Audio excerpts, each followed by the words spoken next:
నమస్కారం నాగార్జున గారు. నమస్తే అంజీ గారు.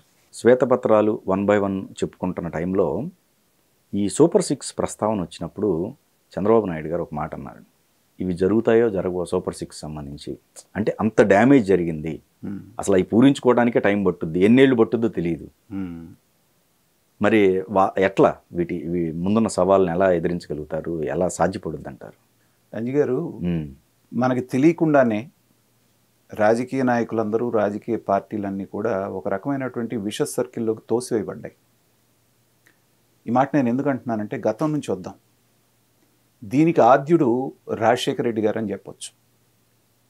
రాజశేఖర రెడ్డి గారు తెలివిగా చేసినటువంటి పని ఏంటంటే, ప్రజా ఉపయోగకరమైనటువంటి ఒక పథకం అని పేరు పెట్టి, దాని వెనకాల తనకి తన అనుచరులకి కావాల్సినటువంటి బెనిఫిట్స్ వచ్చేటట్టుగా ప్లాన్ చేసి, దాన్ని రాజకీయ నాయకులు ఎవరు కూడా విమర్శించలేనటువంటి స్థితిలో దాన్ని తీసుకొచ్చారు. 2 పథకాలు ముఖ్యంగా. దాంట్లో ఖచ్చితంగా వచ్చిన ప్రభుత్వాలు కూడా అవే కంటిన్యూ చేయాల్సి వచ్చినాయి. అవి అంటే దారుణమైనటువంటి పథకాలని తెలిసినప్పటికీ కూడా, ఈ మాట అంటే నన్ను కూడా చాలామంది విమర్శించవచ్చు, కానీ ఫస్ట్ టైం నేను ఖచ్చితంగా విమర్శించాలని చెప్తున్నాను, విడమరి చెప్దామని. ఆరోగ్యశ్రీ పథకం, ఫీజు రీఎంబర్స్మెంట్ పథకం, 2 పథకాలు. ఆరోగ్యశ్రీ పథకం ఏంటండి? కార్పొరేట్కి సంబంధించినటువంటి వైద్యం గవర్నమెంట్ ఖర్చులతోటి కార్పొరేట్ హాస్పిటల్లో చేయించడం. నీకు జిల్లాకు ఒక జిల్లా ఆసుపత్రి ఉంది, పెద్ద ఆసుపత్రులు ఉన్నాయి, నీకు పబ్లిక్ హెల్త్ సెంటర్స్ ఉన్నాయి ప్రతి చోట, అక్కడ డాక్టర్లు ఉన్నారు, బోల్డంత జీతాలు ఇస్తున్నారు, వాళ్ళు ఖర్చు పెడుతున్నారు. కానీ రోగం ఏదన్నా వస్తే రోగి వెళ్ళి ప్రైవేట్ హాస్పిటల్లో చేసుకుంటే, నీ గవర్నమెంట్ హాస్పిటల్ దగ్గరికి వెళ్లకుండా అతనికి నువ్వు డబ్బు కడతావా? అప్పుడు ఎందుకు అసలు గవర్నమెంట్ హాస్పిటల్? ఎందుకవి ఇదేం పథకం? కానీ రాజశేఖర రెడ్డి గారికి గొప్ప పేరు తీసుకొచ్చిందే ఇది. దాన్ని విమర్శించలేరు, దాన్ని ఎవరు విమర్శించలేరు. అవును. ఇప్పుడు దీనికి చిన్న ఉదాహరణ చెప్తాను. ఓ డాక్టర్ ఉన్నాడు, పేరెందుకు కానీ, అతను మొత్తం అన్ని ఏరియాస్లో ఏజెంట్లను పెట్టుకున్నాడు. చిన్న కడుపు నొప్పి వచ్చినా సరే, అరే నువ్వు చచ్చిపోతావు అని చెప్పేసి అక్కడ ఆ ప్రైవేట్ డాక్టర్ దగ్గరికి తీసుకెళ్ళటం, అవసరం ఉన్నా లేకపోయినా జస్ట్ కడుపులా కోసి కుట్లేసి కడుపు నొప్పి వచ్చిందంటే ₹1,00,000. నేను మాట్లాడుతుంది ఎప్పుడు రాజశేఖర రెడ్డి గారు బతుకున్నప్పుడు టైంలో చెప్తున్నాను. ₹1,00,000 వసూలు చేశాడు ఆ డాక్టర్. నిజానికి ₹20 మాత్రలతో తగ్గిపోయేటువంటి ఇది మోసం ఇక్కడే జరిగింది. వాడికి ఏం చెప్పారు? ఆరోగ్యశ్రీ పథకం కనుక లేకపోతే ఈ ₹1,00,000 నువ్వు ఖర్చు పెట్టగలిగేవాడివా? రాజశేఖర రెడ్డి గారు దేవుడు కాబట్టి ఇలాంటి పథకం చేశాడు కాబట్టి నువ్వు బతికావంటే, వాడు డిశ్చార్జ్ అయ్యి వెళ్తూ పక్కనే ఉన్న షాప్లో రాజశేఖర రెడ్డి బొమ్మ పటం తీసుకొని వెళ్ళి రోజు పూజ చేస్తున్నాడు. అక్కడ జరిగింది మోసం, అవసరం లేనటువంటి ఆపరేషన్ జరిగింది.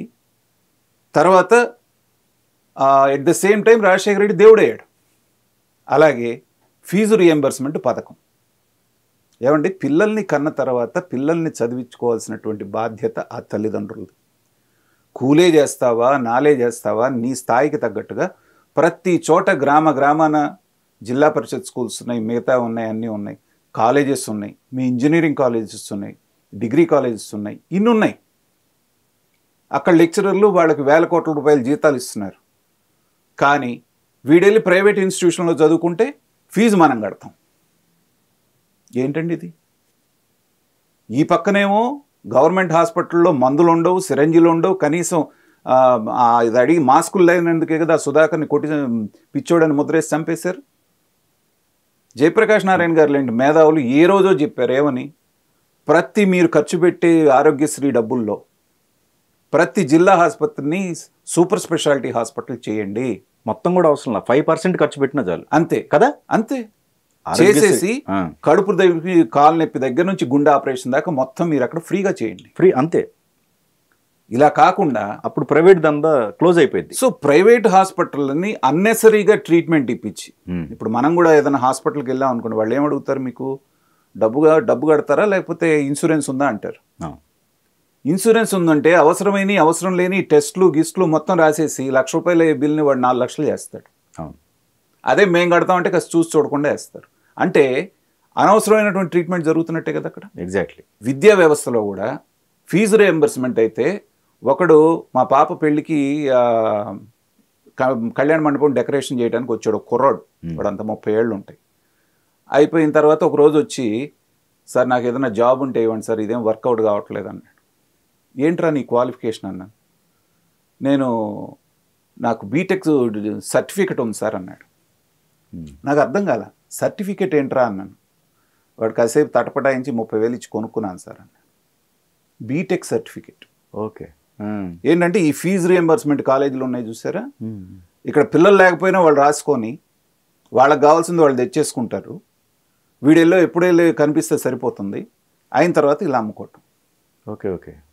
ఈ విద్యా వ్యవస్థను ఎంతగా నాశనం చేశారంటే, గవర్నమెంట్ హాస్పిటల్ నుండి నువ్వు ట్రీట్మెంట్ ప్రైవేట్ హాస్పిటల్లో చేయించుకోమంటాం ఏంటి, గవర్నమెంట్ స్కూళ్ళు కాలేజీలు పెట్టుకొని కాలేజీలకు తీసుకెళ్ళి ఫీజు రియంబర్స్మెంట్, ఈ రెండు కూడా అత్యంత దారుణమైనటువంటి పథకాలు. కానీ దీన్ని నోరెత్తి విమర్శించే ధైర్యం ఎవరికీ లేదు. ఎందుకంటే రెగ్యులర్గా ఓట్లేసే వాళ్ళందరికీ కూడా ఈ రెండు బ్రహ్మాండమైనటువంటి పథకాలు మన జీవితాన్ని మార్చినటువంటి పథకాలుగా వాళ్ళ దృష్టిలో కనబడుతున్నాయి.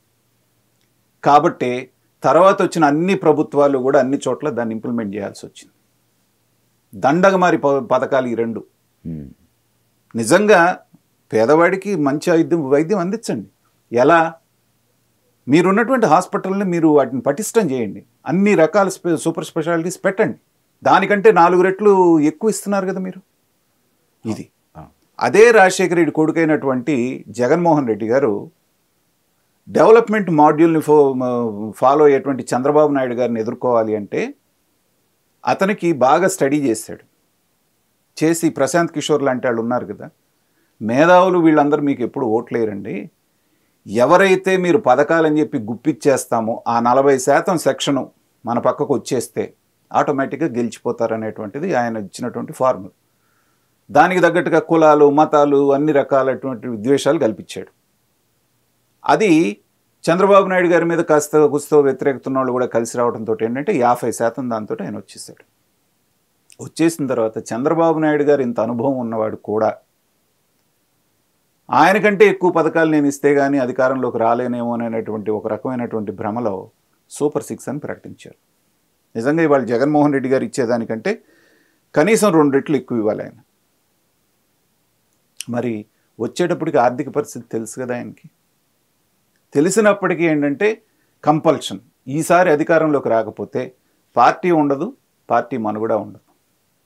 కాబట్టి వచ్చిన తర్వాత ఏదో రకంగా చూసుకోవచ్చు అనేటువంటి దీంతో వాళ్ళు ఇచ్చేయటం జరిగింది. అధికారంలో పెద్ద ఎత్తున ప్రజలు అందరూ ఏమనుకున్నారు, ఈ పథకాలు ఇవ్వటం వల్లనే చంద్రబాబు నాయుడు గారు ఇంత కూటమి అనేటువంటిది ఘన విజయం సాధించంటున్నారు. కొంచెం మనం కామన్ సెన్స్తో ఆలోచిస్తే మీకు వచ్చినటువంటిది 56% కనిపిస్తున్నప్పటికీ కూడా జగన్మోహన్ రెడ్డి గారికి తగ్గింది కేవలం 10%.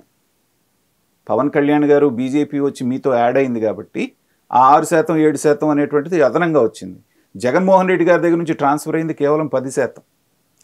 ఇవాళకి కూడా 40% సాలిడ్గా ఆయన పథకాలు తీసుకున్నటువంటి వాళ్ళల్లో 90% ఆయన వెనకాలే ఉన్నారు అనేది మొన్న ఎలక్షన్లో తేటతెల్లమైందిగా. అంటే మీరేం చేస్తున్నారు, ఈ సూపర్ 6 అనేది ప్రకటించి మీకు ఓటైన వాళ్ళకి ఇవాళ పథకాలు ఇవ్వాల్సినటువంటి కంపల్షన్లో మీరు పడిపోయారు. ఆ రోజున జగన్మోహన్ రెడ్డి ఇచ్చినప్పుడు వాళ్ళే బెనిఫిట్ అయ్యారు, ఇవాళ మీరు వచ్చినా వాళ్ళే బెనిఫిట్ అవుతున్నారు. కానీ మార్పు కావాలనుకొని కోరుకున్నటువంటి ఈ 15-16% మందికి మాత్రం ఏమీ లేదు. ఇది ఒక విషాదకరమైనటువంటి సంఘటన మన ఆంధ్రప్రదేశ్ రాజకీయాల్లో. సో కమిట్మెంట్ ఇచ్చేశారు. ఇచ్చేసిన తర్వాత ఇవాళ ఆర్థిక పరిస్థితి చూస్తే నిన్న ఒక్కొక్క శ్వేతపత్రం రిలీజ్ చేస్తున్న కొద్దీ చంద్రబాబు నాయుడు గారు అంత అనుభవం ఉన్నటువంటి ఆయనలోనే ఒక్కొక్క సందర్భంలో కొంచెం నిర్వేదం కనబడుతోంది. నాకు ఇప్పుడు సూపర్ 6 తలుచుకుంటే భయం వేస్తుంది అనేటువంటిది నిండు సభలో ఆయన చెప్పినటువంటి మాట. కాబట్టి అటు సంక్షేమమా ఇటు అభివృద్ధా అన్నటువంటి విషయానికి వస్తే ఖచ్చితంగా చంద్రబాబు నాయుడు గారు కొంతవరకు అనుకున్న పథకాల్లో కాంప్రమైజ్ అవ్వాల్సిందే. దాంట్లో ఏ రకమైనటువంటి అనుమానము లేదు. అన్నీ నేను అనుకున్నట్టుగా పాటించి చేయాలి అంటే ఆర్థిక పరిస్థితి అనేటువంటిది కనీసం 2 సంవత్సరాల పాటు ఆయనకి సహకరించదు. జగన్మోహన్ రెడ్డి గారు చేసిన అప్పుల కంటే కూడా ఎక్కువ అప్పులు చేయాలి, లేదా కేంద్ర ప్రభుత్వం దగ్గర నుంచి ఇబ్బడి ముబ్బడిగా ఏమన్నా మనకు డబ్బులు వచ్చేస్తాయంటే మొన్న మ్యాజిక్ చేశారు చూసారా బడ్జెట్లో. భారతదేశం అంతా ఏం మొత్తుకుంటుంది, మొత్తం దోచిపెట్టేశారు ఆంధ్రప్రదేశ్కి అంటుంది. తీరా చూస్తే ఏమొచ్చిందంటే మనకి ఎప్పుడో 10 ఏళ్ల క్రితం రావాల్సినటువంటి హామీలని మమ అనిపించి మొత్తం బడ్జెట్ అంతా మీకే ఇచ్చామన్నటువంటి ఫీలింగ్లో పెట్టేశారు వాళ్ళు. అది పూర్తి స్థాయిలో మన దాకా చేరే వరకు కూడా నమ్మకాలు లేవు. అలాంటి సందర్భంలో వాళ్ళు ఇబ్బడి ముబ్బడిగా మీకు ఏదో తీసుకొచ్చి ఇస్తారనేటువంటిది అదంతా కూడా భ్రమ. మీ అంతటా మీరు రిసోర్సెస్ చేసుకోవడానికి మీరు గతంలో చూడండి. ఇప్పుడు అమరావతి అక్కడ రియల్ ఎస్టేట్ వాళ్ళందరితో నాకు పరిచయాలు ఉన్నాయి, నేను రియల్ ఎస్టేట్లో ఉన్నాను. కానీ ఇవాళకి కూడా వాళ్ళకి నమ్మకం కలగట్లేదు, అపనమ్మకంగానే ఉన్నారు. ఎందుకంటే అప్పుడు చంద్రబాబు నాయుడు గారు ఆ స్పీడ్ వేరు, ఇప్పుడు చంద్రబాబు నాయుడు గారు అనుకున్నా కూడా అంత స్పీడ్గా చేయగలుగుతారా అనేటువంటిది. మార్కెట్ ఆ రోజున తెలుగుదేశం రాగానే స్పీడ్గా వెళ్ళినా కూడా ఇప్పుడు డోలాయమానంలో ఉంది. అంత పిచ్చిగా ఎవరు వెళ్ళి ఇన్వెస్ట్ చేయటం లేదు, అక్కడ వెయిట్ అండ్ సీ అన్నట్టుగా ఉన్నారు. అన్నప్పుడు మీరు సంపదను సృష్టించిన ద్వారా వచ్చేదాంతో మీరు పథకాలు చేయాలంటే కనీసం 2 సంవత్సరాలు పడుతుంది. అది కూడా చంద్రబాబు నాయుడు గారి మేధస్సునంతా కరిగించి 18 గంటలు ఆయన పనిచేస్తే సాధ్యమవుతుంది. ఇంత చేసి వాళ్ళకి పెట్టాల్సిన అవసరం ఏంటి అనేటువంటిది నాలాంటి వాళ్ళం ఇస్తున్నటువంటి ప్రశ్న. మీకు ఎదురిగి వాళ్ళు ఓటేయలేదు, ఇన్ని కొరడా దెబ్బలు తిన్నా, రాష్ట్రం అధోగతి పాలైపోయినా, నాశనం అయిపోయినా ఆ జగన్మోహన్ రెడ్డి కావాలని కోరుకున్నారు ఆ 40% మంది. మీరు కూడా అదనంగా వచ్చి మళ్ళీ ఇంకొక 2 రెట్లు పథకాలు వాళ్ళకి ఎందుకు ఇవ్వాలి? మార్పు లేని వాళ్ళు ఇవాళ మీరు ఇచ్చిన తర్వాత కూడా మారుతారని ఏమన్నా నమ్మకం ఉందా? మీ ఇంట్లో డబ్బు ఏమన్నా తీసుకొచ్చి ఇచ్చారా? ఆయన ఇచ్చాడు, మీరు ఇచ్చారు, అధికారంలోకి రావడానికి అంటారు. వీళ్ళ కోసం రాష్ట్ర భవిష్యత్తును తాకట్టు పెట్టాల్సినటువంటి అవసరం ఉందా? మొన్నటిదాకా ఏమనుకున్నారు, వాలంటరీ వ్యవస్థ లేకపోతే అసలు ఏమి రోజు గడవదు అనుకున్నారు. 1వ తారీఖున వెళ్ళిపోలేదా? పెన్షన్లు ఇంటికి వెళ్ళి తీసుకెళ్ళి ఇవ్వలేదా? అంటే అది దండగమారి వ్యవస్థ అనేటువంటిది అర్థమైపోయిందిగా. అది లేకపోయినా కూడా ప్రభుత్వం నడుస్తుందని అది అర్థమైంది కదా. అది లేకపోయినా కూడా ప్రజలకు చేరాల్సిన సంక్షేమం చేరుద్దని అది అర్థమైంది కదా. వాళ్ళని అడ్డం పెట్టుకొని పని పాట లేకుండా గ్రామ సచివాలయాల్లో అదనంగా ఊరికే ఉన్నారనేటువంటిది అర్థమైంది కదా. మరి ఇంకా ఆ వ్యవస్థను మనం చెప్పాం కాబట్టి కొనసాగించాల్సిందే, వాళ్ళకి ఇంకొక 10,000 ఇవ్వాల్సిందే అంటే ఎక్కడి నుంచి తీసుకొచ్చి ఇస్తారు మీరు? కాబట్టి ఎలక్షన్ ముందు అన్నటువంటి వ్యవహారాలు అన్నప్పటికీ కూడా, అంటే ఇలా చెప్పడానికి నాకు బాధగానే ఉంది, కొన్ని పథకాలు ఎగ్గొట్టండి, దాంట్లో మొహమాటం లేదు, లేదా రేషనలైజ్ చేయండి. కానీ వ్యతిరేకత వస్తుంది కదండి. వ్యతిరేకత మామూలు ఎప్పుడైతే పథకాలన్నీ ఇచ్చినప్పుడు రాలేదండి. వస్తుందిలే, కానీ అసలు ఇప్పుడు కాసుకొని ఉన్నారు. 43% ఫిట్మెంట్ ఇచ్చి 6 రోజులు పని దినాలను 5 రోజులు చేసి హైదరాబాద్ నుంచి అలా స్పెషల్ ట్రైన్స్ వేసి తీసుకెళ్తే మీరు కుడి చేత్తో పొర చేత్తో జగన్మోహన్ రెడ్డికి వేయలేదా ఈ ఉద్యోగస్తులు? వాళ్ళకి నొప్పి తగిలింది కాబట్టి వాళ్ళందరూ మళ్ళీ చంద్రబాబు నాయుడు గారు అయ్యా మీరు దేవుడు అంటూ ఈయన దగ్గరికి వచ్చారు. అదే జగన్మోహన్ రెడ్డి బాగా చూసుకుంటే వచ్చేవాళ్ళ చంద్రబాబు నాయుడు దగ్గరికి? పని చేయకుండా 3 రోజులు చేసి 3 రోజులు ఇంట్లో పడుకున్నాం, మనల్ని అడగట్లేదు కాబట్టి జగన్మోహన్ రెడ్డి దేవుడు అనేవాళ్ళు. కొరడా దెబ్బలు కొట్టాడు కాబట్టి వాళ్ళు వస్తున్నారు. కాబట్టి పథకాలు అనేటువంటివి నేను అనేది ఏంటంటే రేషనలైజ్ చేయండి. ఇప్పుడు ఎగ్గొట్టండి అనేటువంటిది పెద్ద మాట, నాలాంటి వాళ్ళు కూడా మాట్లాడకూడదు. కానీ రాష్ట్ర ఆర్థిక పరిస్థితి చూసినప్పుడు తప్పట్లేదు. ఓకే, మీరు అనర్హులకి బోల్డ్ పథకాలు వెళ్తున్నాయి. ఇవాళ రైతు బంధు తీసుకోండి ఇక్కడ మన తెలంగాణలో, అట్లాగే మన దగ్గర కూడా రైతు భరోసా ఎవడికి పడితే వాడికి ఇచ్చేస్తున్నారు. 20 ఎకరాలు ఉన్న రైతుకు కూడా భరోసా వెళ్తుంది. దాన్ని తగ్గించండి, దానికి ఇంతే అని పరిమితి పెట్టండి. చేసిన తర్వాత పరిస్థితి ఎక్స్ప్లెయిన్ చేస్తున్నారు మీరు. ఇది ఎలక్షన్ అయినటువంటి మొట్టమొదటి సంవత్సరంలోనే ఉన్నాం మనం, ఇంకా 2-3 నెలలు కూడా కాలేదు. ప్రజలకి చెప్పి అయ్యా ఇదిగో ఈ సంవత్సరం ఇంతే చేయగలుగుతాం, పథకాలు కూడా అన్నీ ఒక్కసారి చేయలేము, ఫేజ్ వైజ్గా 2 నెలలకు ఒక పథకాన్ని ఇంప్లిమెంట్ చేస్తాం అనేటువంటి భారాన్ని తగ్గించుకోకపోతే మేధావులు చెప్తున్నట్టుగా, జేపీ గారు లాంటి వాళ్ళు చెప్తున్నట్టుగా ఆర్థిక ఎమర్జెన్సీ పెట్టాల్సినటువంటి పరిస్థితి వస్తుంది రాష్ట్రానికి. ఆర్థిక ఎమర్జెన్సీ అంటే వీళ్ళకేం అర్థం కావట్లేదు ఎలా ఉంటుంది అనేటువంటిది. ఆ ఎమర్జెన్సీ లాగానే ఉంటుంది. కాబట్టి ఆ పరిస్థితి రాష్ట్రానికి రాకుండా ఉండాలి అంటే ఇప్పటి నుంచే జాగ్రత్త పడి ఏ పథకం అవసరం, ఏ పథకం అవసరం. ఇంకోటి అమ్మఒడి పథకం, అంతకు మించిన దండమారి పథకం ఏమన్నా ఉందండి? దీనికి కూడా నన్ను చాలామంది విమర్శించవచ్చు. పిల్లల్ని కన్న తర్వాత వాళ్ళని చదివించుకోవాల్సిన బాధ్యత నీది. వాళ్ళని బడికి పంపించడానికి తల్లికి లంచం ఇస్తావా నువ్వు? ఇంకా ఫ్యూచర్లో ఇంకా వస్తాయి సార్. ఇప్పుడు నువ్వు స్కూల్లో ఎడ్యుకేషన్ ఫ్రీ, డ్రెస్సులు ఫ్రీ, బ్యాగ్ ఫ్రీ, పుస్తకాలు ఫ్రీ, షూ ఫ్రీ, ఇవన్నీ ఇచ్చిన తర్వాత వాళ్ళని బడికి పంపించడానికి ఆయనేమో ఒకళ్ళుంటే ఒకళ్ళకి అన్నాడు, వీళ్ళేమో ఎంతమందికి ఉంటే అంతమందికి అన్నారు, ట్రాప్లో పడిపోయారు. ఇప్పుడు ఏం చేయాలి? అసలు అది దాని పథకం అంటాడు ఎవడన్నా? కాబట్టి వీటినన్నిటినీ కూడా ఎక్కడో చోట సమీక్షించుకోకపోతే చాలా ఇబ్బంది పడాల్సినటువంటి పరిస్థితి ఉంటుంది. దాన్ని ఎక్కడో ఒక చోట చంద్రబాబు నాయుడు గారు ఏదో ఒక వేఅవుట్ అనేది కనుక తీసుకురాకపోతే, అది కూడా ప్రజలకు అర్థమయ్యేటట్టు చెప్పి చేయాలి. రాజకీయ పరంగా చూసుకుంటే పథకాలు తీసుకునేవాళ్ళు మీకు ఏ రకంగానూ ఉపయోగపడలేదు, పడరు కూడా.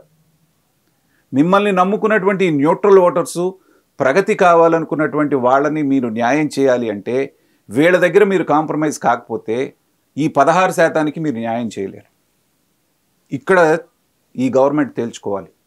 ఏమి చేసినా మారినటువంటివి ఊరికే ఇస్తే కూర్చొని తిందామనేటువంటి జనం కోసం, రాష్ట్ర అభివృద్ధి కోరుకునేటువంటి వాళ్ళ యొక్క ఆకాంక్షల్ని మీరు తాకట్టు పెట్టి కాంప్రమైజ్ అవుతారా?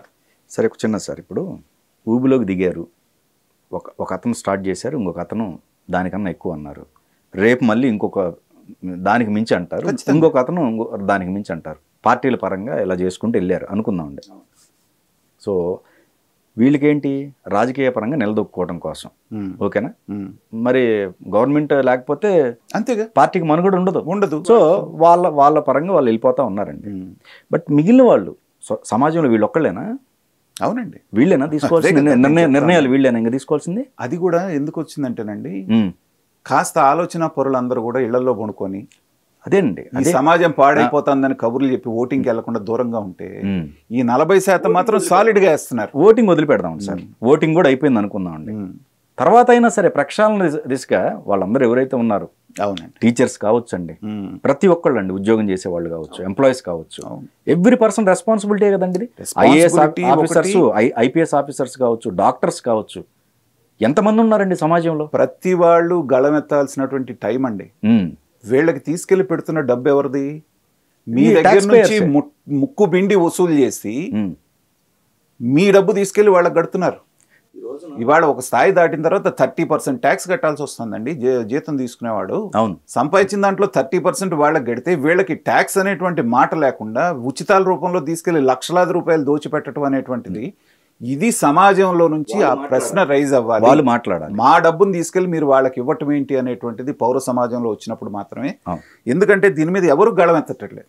రాజకీయ నాయకులు ఎదురిగి మాట్లాడేటువంటి అవకాశం లేదు, ఖచ్చితంగా ఉండదు. కానీ మీరు అన్నట్టుగా పౌర సమాజం అనేటువంటిది గళం ఎత్తనంత వరకు ఏ ప్రభుత్వం వచ్చినా అధికారంలోకి రావాలనుకునే వాళ్ళు ఇలా చెప్తూనే ఉంటారు, ఆ ఊబిలో దింపుతూనే ఇంకా పెరుగుతాయి సార్. ఈ రోజున సూపర్ 6 అన్నారు, రేపు నెక్స్ట్ వచ్చేసరికల్లా సూపర్ 15 అవ్వచ్చు, లేకపోతే ఇంకో పార్టీ సూపర్ 20 అవ్వచ్చు. అసలు మీరు స్కూల్కే రావాల్సిన పని లేదు, టీచర్ని ఇంటికే పంపించి నేను చదువు చెప్పిస్తానంటాడు ఇంకొకడు. అవును, ఇంట్లో మీరు అన్నం వండుకోవద్దు, మేము వండి పెడతాం, ఇంకోటి ముద్ద కలిపి నోట్లో పెడతాం. ఎక్కడ పోతున్నాం?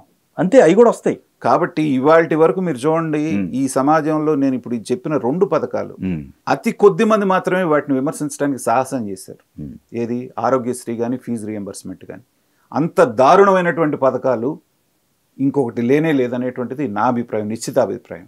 ఎందుకంటే వాళ్ళని కాంపిటేటివ్ స్పిరిట్ వాళ్ళల్లో మీరు పెంచి ఇది చేయాలి. కానీ ఎవడు పడితే వాడు వస్తే వాడికి ఇంజనీరింగ్ సీట్ ఇచ్చేసేసి నేను ఫీజు రియంబర్స్మెంట్ ద్వారా మీకు డిగ్రీ ఇచ్చి పంపిస్తానంటే వాళ్ళు దేనికి ఉపయోగం ఈ సమాజానికి? అలాంటి వాళ్ళ మూలాన బర్డెన్ తప్పితే వాళ్ళకి ఈ సమాజానికి ఏంటి ఉపయోగం? రీసెంట్గా జేపీ గారు అన్నారు, ఇప్పుడు చదువుకునే వాళ్ళు ఎవరైనా సరే, పిల్లలు 10th క్లాస్ నుంచి డిగ్రీ వరకు ఏదైనా తీసుకోండి, అది చదువు అంటారా? నిజంగా చదువుకుంటున్నారా? మరి వాళ్ళ స్టాండర్డ్స్ ఏంటి? వాళ్ళకి మీరు పేపర్ చేతికిచ్చి 10th క్లాస్ పాస్ అయినాడిని తడబడకుండా చదవమనండి, తెలుగులో కానీ ఇంగ్లీష్లో కానీ. వాడికి ఇటు తెలుగు రావట్లేదు, అటు ఇంగ్లీష్. వెనకటి కాలంలో తెలుగు మీడియం స్కూళ్ళల్లో కనీసం తెలుగు అన్నా సరిగ్గా వచ్చేదండి. కానీ సార్ ఒకటి, ఇప్పుడు దీనికన్నా మంచి టీచర్స్, మంచి స్కూలు, అలాగనే వైద్యానికి సంబంధించి ఎప్పుడు ఏది ప్రైవేట్ హాస్పిటల్ ఏవైతే ఉన్నాయో దానికి ధీటుగా గవర్నమెంట్ హాస్పిటల్స్ పునరుద్ధరణ జరిగి బ్రహ్మాండంగా సూపర్ స్పెషాలిటీస్ చేసి మంచి డాక్టర్స్ అక్కడే ఉంటూ, గవర్నమెంట్దే కదా అది, అంతే కదా. దాన్ని ఎస్టాబ్లిష్ చేసుకోకుండా ఈ అవినీతిలో ఆ డబ్బులు ఇప్పుడు మీరు అన్నట్టు లక్షలు చేయి మారటం. వాడు అవసరం మళ్ళీ ఉండి ఇతను దేవుడు చేస్తున్నాడు. అవుతున్నాడు. అవసరం ఉండి చేస్తున్నాడు ఆపరేషన్, అవసరం లేకుండా చేస్తున్నాడు. ఒకసారి పొట్టకోసి కుట్లేసిన తర్వాత అవసరం లేనాడికి దాని మూలన బోల్డెన్ కాంప్లికేషన్స్ వాడు లైఫ్ లాంగ్ పడాలి.